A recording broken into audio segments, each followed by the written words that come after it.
In the dark times, will there also be singing?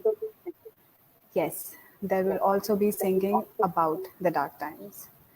This quote by Bertolt Brecht has kept us inspired to go on with our love for literature and arts even in the pandemic. Indradhanush is trying to keep this flame alive when the art of writing and reading is on the brink of extinction. This tenuous situation in time makes us feel like the world is being engulfed, that our emotions are wrestling in the middle of a battle with no seeming winner. So, where do we channel all of this turmoil inside us without any room for escape? We pick up a pen or open a fresh Word document and channel these emotions to ourselves and to the world. Our words escape from the depths of our soul to a paper, and suddenly the weight of the world is no longer on us. A catharsis of all through art. I would like to request Prakriti Di to take over and recite her poems. She is a poet and a student of Masters in English Literature at Patna University. Thank you, Smriti. Good evening, everyone. I'll start with my first poem, which is called Pages. I smell fresh paint on some pages. Some smell like cartons. Some like the new bookstore in Posh Street. And rest like your carpenter hands. The cover is soft, like the folds of your skin. The insides call for an intimate touch, somewhat like the duvet in the drawer. But it's just pages, right? There goes the soul dancing between the pages, right in the binding, spreads over the prints with limbs apart. What rhythm it finds in the blank verses, I'm not qualified to judge anyway. There's rain in middle of me. The pages should be damp and cold by now, but they are as dry as digestive biscuits, both sitting in shells no one wants to know. The fingers dare not touch or flip. They might break something precious, held captive and cherished like beauty in a mausoleum of memory. I'll go right after you to the forests, grasslands, and then the snow. Follow right up to the top. Yes, that big rock where you lay and recite poems like you have never heard of them before.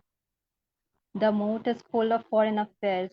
The owls have refused to read in between the lines. The steps have lost their spines, the snowy sheets perforated. The wistful eyes cannot read anymore. Is this about that book, or your hills, or a jargon I learned from the boy I loved? Let's stack up. I'm good at garble. The rest will be devoured by flames. Pages, dry biscuits, white sheets, images of unvisited places, and tastes of unrequited love. My second poem is called Let Me Bring the Sun. And this poem is a reply to one of Agha Shahid Ali's poems that starts with the lines: We must always have a place to store the darkness, but in your house, all the lights are on, even during the day. And here goes my reply: There are no curtains in my house. I don't own a veil. The darkness you contain in your place, do you treasure it, or is that your armor? You disarmed me when you came, stripped me off of the guard I held. I stand weaponless, surrendered in submission. But your place is fortified with high walls and barbed wires. You didn't want a candle. Let me bring the sun instead. What are you afraid of? And you never told how long is the darkness stored, how long blinded, how long veiled. My Shahid, don't you want the sun? And my third poem is called Dear Christopher. This poem is dedicated to the male protagonist of the Hollywood movie Into the Wild. And if you have watched the movie, you'll know that the poem is actually a synopsis of the entire film. So here it goes. Dear Christopher, I'm gonna run away one day. I'm gonna run free and wild and far into distant lands where the air is crisp and faces kind. I'm gonna run away one day. I'm gonna run carefree and gay. Dive deep into blue-green sea, bathe in the warm sun, Into the cold sand, I'll bury my heel. I'm gonna run away one day into the laps of hills, spine of a green land, drink from a brook, sleep under the sky where the stars don't feel shy to dance. I will one day laugh on a swing, tied to the branch of a tree, pick wildflowers on roadside. With an old couple in a forgotten village, for a few days I'll choose to reside. I will one day be called by a name that's mine to keep and mine to give. To strangers with known smiles and chosen roads I'll traverse without a care for miles. Learn the language of love. Smile intentionally to the brown goat. Run down, run downhill, slicing the air. In unknown streams, I'll row my boat. I'll one day pick berries from the shrubs wild, decorate my hat with chaff, smile, fall, and die too.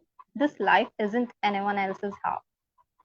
And among the groves I'll rest, with a demise that suits me, and a life lived to its best. Thank you. Thank you, Prakriti Di. Now, for the next recitation, I call on Priya Di, who is a poet and a student of Masters in English Literature at Patna University. Thank you, Smriti. Uh, Good evening, everyone. I'm not going to give any references of my poems as I want you guys to interpret it. So I'll begin with my first poem, that is Lost. Lost. Life was lingering like a lost river through the dense forest, inadequately, fragments of faces, desperately looking for a way out. The more I try to find meaning, the more lost I find myself, eventually erased. I lost track of numbers and names. I ceased to exist in this world. Maybe I was trying to find life somewhere else, a nameless place that is nowhere. All that was lost came to me. How would I recognize them? I was afraid of love because I had nothing to offer. But somehow, I'm still capable of love. Do you remember the stories I never wrote? A man is not strong, but a story is. What about a woman? Will she have a story to tell? I draw maps, hoping to find an escape. I don't know what I'm running from. Would you come to Spain with me? They say it's the end of the earth. Is it possible for an ocean to feel thirsty? Do compasses lose their way? How does a country remember its border? Do you still miss me? I wait for seasons to change. Last year was difficult. Can't fall last forever. I wrote few lines for you on dried up leaves. Can you please remind me what I was looking for? Well, I found your diary in my chest case. Have I ever told you about the hole in my heart? It is still not healed. 21 years got nothing to do with age. All the truth turned to lie, all the lie a post truth. My second poem is Broken Ones. I look around and see broken people in pieces, half dead, half living to die. I often find them on empty bookshelves, in the torn covers of moth eaten yellow sheets. I hear them singing the same song of loneliness, and it would sound like memory, alive in the body, dead in time. My last poem, With the Wind. My nights are like this, when my heart aches inside my ribs, wanting to go away. Plenty there has been moments when I see my body lifting in thin air, 'cause I feel caged when I breathe. I see death and he says, have courage, I'll come for thee. Until then, breathe or dream, and I choose to blow with the wind. Thank you. Thank you, Priya Di. Next is Shristi Di, who is a poet and has finished her Masters in English Literature from BHU. Thank you, Smriti. Here is my first poem. I curse you to remember me as a hollow pot of summer, melting inside your burning heart, dripping in your bones, painting it all along, with the breath that I didn't utter in words, with the step I didn't mark behind. In the forest of darkness, all of us spread like the sky, united in the slumber of the world, cast by the cold and cup of cries of silence and loneliness. I curse you to memorize my body parts intricately, carved on the stones hidden inside your heart, such that when you stone my existence, it appears as a chapter ingrained inside your world. Your cries would be heard by every passing life, and a bed full of pillows kept to do away with the thorns you pricked in me, pieces of which fell inside you. Here lies my eyes, deaf and dumb, to its own blinks, but seeing it all happening inside a flesh full of flames. I don't curse you yet, I believe. It happened somewhere inside me that I loved like a weed, searching for a home full of life. I got a life, unsettled, unseen, and cased up. Love curses the love lost. Me and you are merely the toys used by love to unravel the hidden lies and unversed realities. Now, here's my second poem. I eloped every morning from a life full of uncountable days to count a few of them. Under the shadow of love, years of excitement, of darkness, of solitude, and loneliness. Love disgusted me and intrigued me, to crave it at every breath in which I was unhappy. Love knew me inside a world full of darkest side of happiness, which made me pine for it, dive at it, and then drown with it. You believe in fantasies and die with them, unlearning a few of them to learn the darkest of them, until it's again new and livable and almost near to death inside a conditioned masochist. Now, there is my third poem. In the midst of all mistakes, I turn to my numb body, wanting to throw up in some random pool. In utter thoughtlessness, I create shocks out of all I have been, and sometimes surprised at leaning on myself with so much force that I almost crush my existence. You can't exist with so much of you. You can't believe in one identity either. I dwell in mass and I'm nowhere.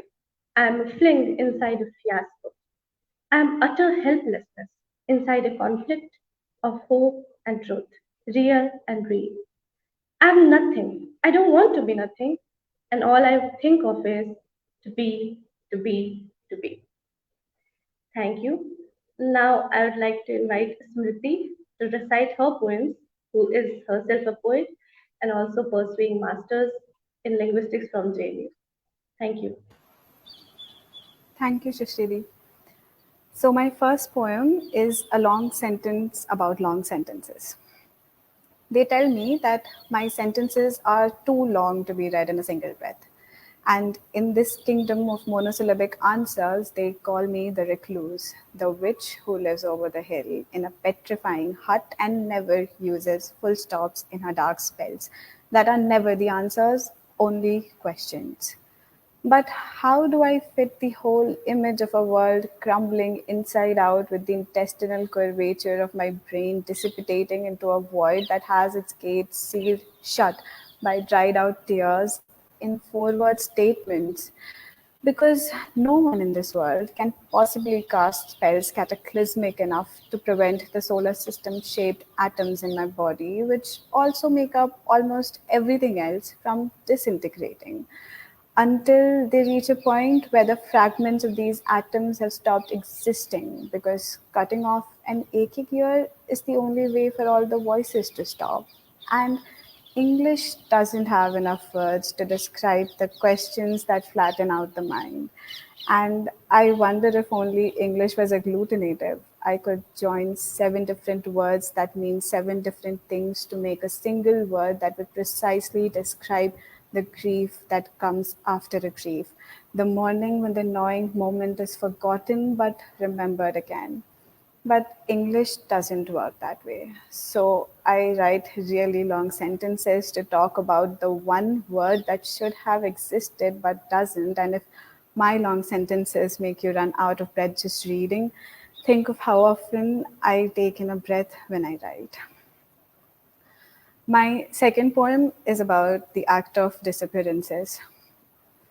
Today, right before the sky turned black, it was pink for exactly 4 minutes and 23 seconds.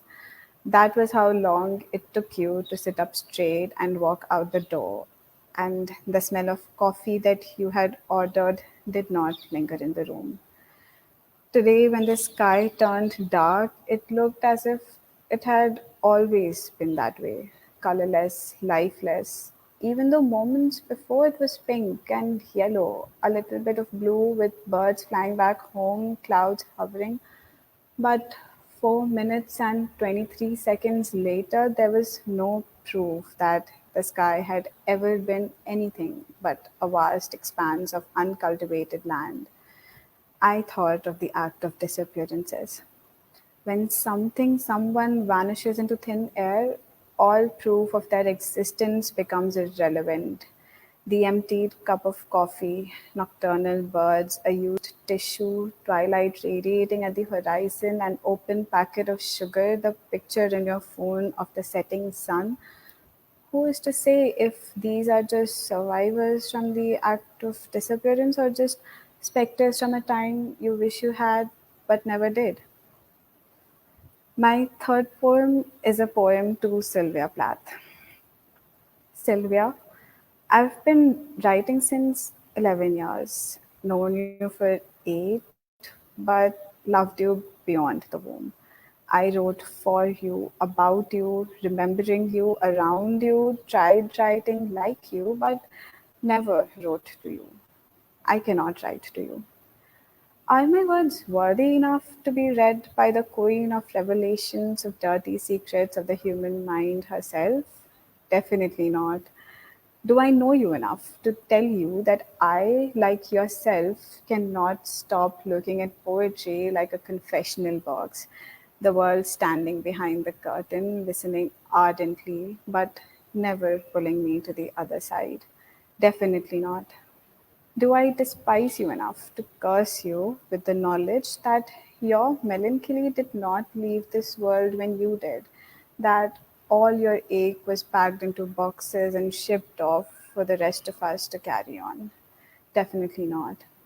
Sylvia, you don't know me, and maybe I will never know you. But sometime between 1963 and 99, a little box was shipped to me and I still don't know what to do with it. So I just carry it around everywhere I go with my words. Thank you. Thank you, Smriti. That was beautiful. And now that we have reached the end of this session, on behalf of Indradhanush and all the poets present here, I would like to thank you all for being here today. Rilke once said, "Let everything happen to you, beauty and terror. No feeling is final."